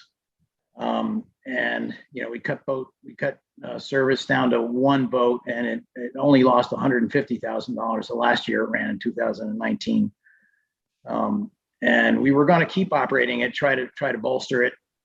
But then COVID hit, and we couldn't really put people, because the way the boat's designed, you put a lot of people in the passenger cabin, and that just didn't work out, especially in 2020. And we decided not to operate it again this year. And the current thinking is it probably won't operate again. So the ferry crossing itself, which is sad. It really, but I understand the economics of it. But it's been, but it was an important facet of the Champlain Valley for many, many years. And I do believe it's historically significant. We'll be able to place it in a location that's within about 60 feet of where it used to run. We'd even orient it in the same direction that it used to travel. And I know divers are the only ones that would be able to put their hands on it, but there's a lot of videos out there, and they do ROV tours of it, so people that are non-divers could also take advantage of it. And it'll be there to study for generations. And if it gets scrapped, that won't be the case. So, and that's the next alternative. And scrapping is a lot cheaper, but the company does want to give this a chance to live on, so to speak. So, sure. But at any rate, right. Go ahead. Our real interest is, on environmental impacts. We'll ask one question that's outside of that. In terms of accessibility and letting it sort of live on, I'm sure you must have given some thought, like why not treat it like the Ticonderoga, or leave it, docked at in Burlington as a floating museum, or could be a restaurant, or who knows what. Why sink it as a way to preserve it as opposed to keep it above water? Well, most of that reasoning is economic. The boat is old, and over the years we've been replating the hull, but there's still a large swath that basically is the engine room, which is the center of the boat, that still needs to be done, and that was scheduled to be done in the next couple of years. If you tie it to a dock and it's not maintained, you're still going to have to pull it out and do that hull work, and that's hundreds of thousands of dollars. Okay. And then there's ongoing maintenance. Just keeping a boat painted and the roof tight and all that kind of stuff just costs a lot of money, And it was a relatively quick analysis, but dockage in Burlington, there's only a couple of places where you could tie a boat up like that, and the dock rates are $115,000 a season. So you just that's just to start with. Right. So.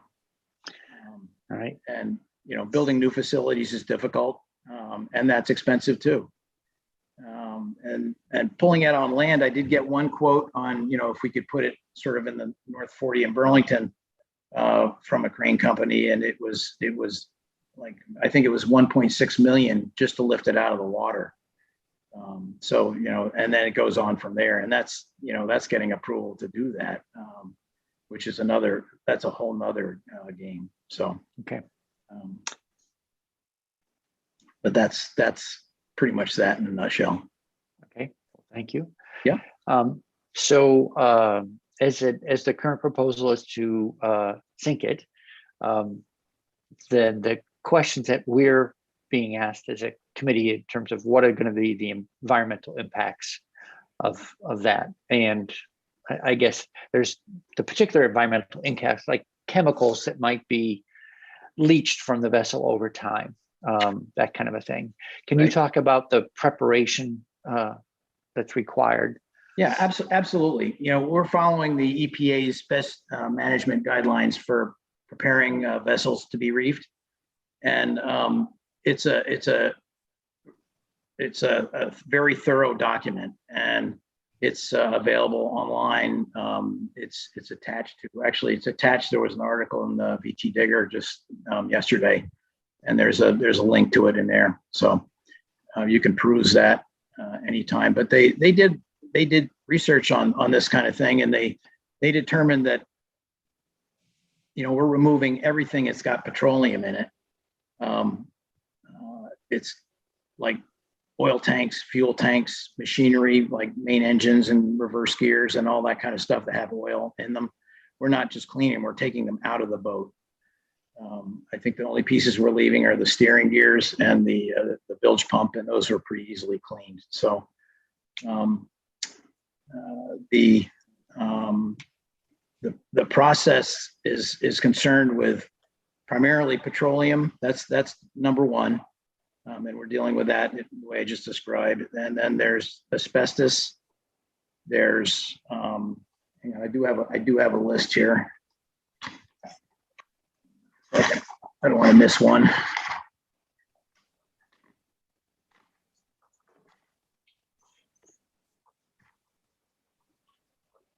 Just had it. Okay, petroleum, asbestos. Asbestos is not an issue. The boat was abated back in the, I think it was the late 80s. So they didn't find any asbestos except for things like brake linings and contactor insulators and things like that. And those are all being removed or have been removed. PCBs is another one. The major source of PCBs is electronic components, capacitors, and electrical wiring insulation, things like that. We removed all the wiring in the vessel, all the electronic components, all the electrical components. And the only other thing that it can be in is paint. And we had the paint tested for both lead and for PCBs. And there was trace amounts in a couple of places for PCBs, and they used it in specialized like high gloss coatings and things like that, reflective stuff. And they found some in a couple of the paint on the thresholds. And we took I think 3 different samples, and the highest one had 15 parts per million in it, and the threshold for the EPA or the action limit is 50 parts per million. So. And then paint is another one. They don't want any loose paint on the boat, so we have to scrape all loose paint off the boat, and that includes lead paint. Lead paint. There is some lead paint on the boat. Most of it's been scraped and sandblasted and all that so many times that there's not much of it left, but there is some, and we won't leave any loose paint left. But there will be some when it sinks, but it's probably less than 20% of the paint on the boat has lead in it. So it's, we're not talking about much of a volume of lead. And it's not like lead, water going through a lead pipe where it's eroding and contacting it all the time. It's a little bit different than that. It's in a still environment. It just stays with the wreck. What little there is. Then they want to deal with solids, floatables, and debris. So we have to take. There's a rubber membrane roof on the hurricane deck, which is the upper roof just below the smokestack, and on top of the pilot houses. And we'll remove that, and then it leaves the wooden planking underneath. And we'll strap that with 1/4-inch steel flat bar with heavy duty tech screws, so that none of those boards would pull out. So they're worried about stuff floating away from the wreck. So and then there's other materials of environmental concern, and it's plastics. Plastics is one, and anything with sewage in it is another. And we've removed the sewage tank and all the sewage pipes, and we've removed all the plastics, even the toilet seats. It's amazing actually how much plastic is in our lives these days, and even the roof itself actually comes into that category. So the roofing. So that's basically it in a nutshell. All right. Any committee questions for Mr. Paul about Senator Campion? Mr. Paul, thanks for being with us. I'm just wondering, who is the boat being given to? Is it the state, or is it someone else in terms of starting this process? Who is the actual the recipient? The recipient will be the state of Vermont, but that happens when the boat hits the bottom. So LCT, Lake Champlain Transportation Company, is responsible for the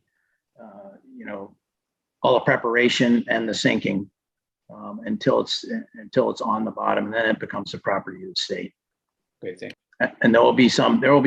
We have to put moorings around it when we sink it, and there will be some stuff that we have to do after it's sunk. We'll have to remove the moorings and do checkout dives and all that kind of stuff just to make sure everything is okay. But at that point, it is the property of the state of Vermont. No, thank you. So again, I appreciate you being here. I appreciate your, I don't know if your commitment. I don't know if you can hear my rooster or not, but I can. I do still have real concerns, and then I also not only there is, even if it's a small amount of pollution, or I don't even know, but these things are going to end up in the waters of the state. Could we have lawsuits based on what ends up in the waters of the state with these pollutions? With what kind of liability will the state have? So I do, as you know, I have a number of concerns. First and foremost, pollution, and whether or not this is the right kind of step for us, and then also lawsuits going forward. If we know what happens when water is contaminated. There is contamination that will end up in the water, and what that might set the state up for. And I know these are legal questions and other things, but I do appreciate you being here, and I appreciate your history with the boat very much. Thank you. Well, I do understand your concerns, and there's nothing. I would not want to do anything to the lake. I live on it. I work on it every day and have for years. My drinking water comes from Lake Champlain, as do many other people. And I would not want to do anything that I would consider harmful to the lake. There is a small concentration of these things that are on the boat, and it's kind of a trade-off. I think the benefit far outweighs the risk of that. And I don't know how the legal end of it works. I don't know that you can actually sue the state. I've always been under the impression that you can't. I may be wrong about that, but no, that's a great question. That's what I mean. It's sort of in legal hands. We have a big contamination issue down here. It's not the state, of course, that was sued, but these are questions that I think we need to just present to Ledge Council and make sure we have the answers to, and just also as a committee to decide. I mean, I'm not really sure what our options are here. Partly it's going to, at least with this, it might be the public deciding, as the word gets out, what happens, what the people of Burlington and others find acceptable. But yeah, again, on the straight face test, it just doesn't seem like the right decision for me. Okay, no, I can appreciate that. And I think maybe, and we'll see what happens going forward. Okay. Yeah. Okay. Great. Yeah, and Mr. Paul, so it may be of interest to you. We asked, actually, the Senate Institutions Committee asked the Deputy Chief of Legislative Counsel to draft a legal memo about the Adirondack. And that was shared with this committee, and it's posted on our website. The author is Michael O'Grady. So you might find it interesting reading, and anyone who's watching this, if they want to understand sort of the legal underpinnings of the state's interpretation of its responsibilities to the public good. What does it mean to protect the waters of the state? Okay, well, thank you. Yeah. Yeah. Senator McCormick. Thanks. Mr. Paul, you could correct me if I've got this wrong. Right now, this plan has been permitted by A&R. Correct. By the agency Yes, of yes, natural. it is. Yeah, it is. Okay. The House Institutions Committee, Corrections and Institutions, has put a line in the capital budget that money that's being allocated for underwater diving sites not be used for the Adirondack. I believe that's actually that's the only step any part of state government has taken at this point to impede this. Is that right? That's correct. That's the bonus. Okay. Right. And Lake Champlain Transportation Company is paying for the sinking and the preparation and the sinking. Yeah. So the process at this point, the process question, if one were opposed to this, well, let's say if one likes the idea and thinks it's good, the position of 4 of the 5 members of institutions, and I'm trying to speak for people I've actually been arguing with, and I'm trying to be fair to them. Their position is that the legislature has properly delegated a protection of the environment to the Agency of Natural Resources. It has done its due diligence and permitted this project, and that is really inappropriate for the legislature to intervene. So we're getting into double negatives here.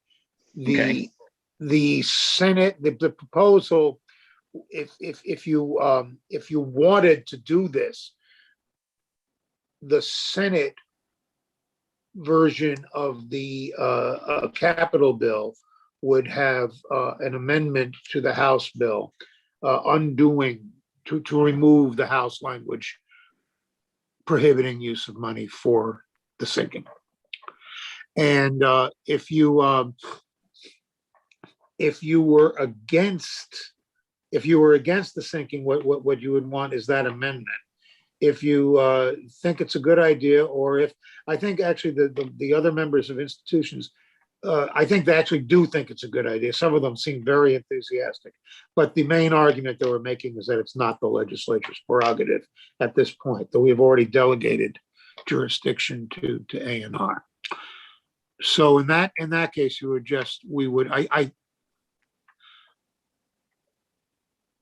I think there likely will be an amendment recommended by Senate institutions that House language be removed. And I think what this committee's role is to make a recommendation to the Senate to either that we endorse the our own institutions committee, or that we argue against their amendment.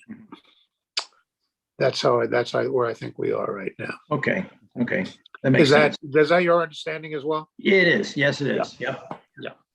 Or do nothing. If we do nothing, then the House language would remain. No, this committee. If this committee does nothing, well, of course, the argument is also the Senate Institutions Committee is saying it was never the Institutions Committee's role in the first place, that the House Institutions Committee erred by putting that language. So there's an argument on the merits and there's an argument on the procedure. And the majority of the Institutions Committee, if I'm they're pretty clear, is disputing the House on both points, procedure and merits. And if there's no bill, what happens? Well, I mean, there will be a capital construction bill. And the language and the capital construction. If there is. As the capital construction bill comes from the House. I'm sorry I brought it up. Just if we don't say anything and say we're done with this as the Natural Resources Committee, then we would be done with it, right? Yeah, well, then the Institutions Committee will make its case and the Senate will buy it or not. But since it's a natural resources issue, I think the Senate will look to us for some guidance. one of the arguments, one of the procedural arguments made in institutions is, why are we dealing with this at all? It's if the legislature wants it, it's the Natural Resources Committee. So let me go back to the beginning.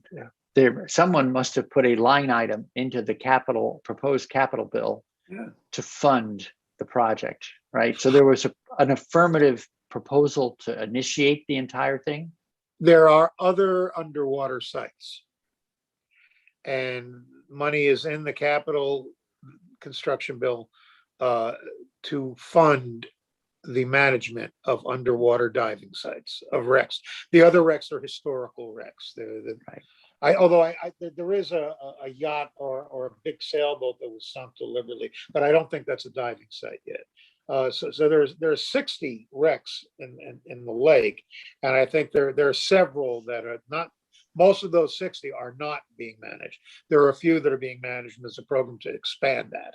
And the language to expand the management of diving sites, as it comes from the House, includes a proviso that money is not to be spent on the Adirondack. Okay, thank you. Senator McDonald. I'm trying to figure out what the appropriate thing to do is, other than to say for this committee not to bring up the subject anymore.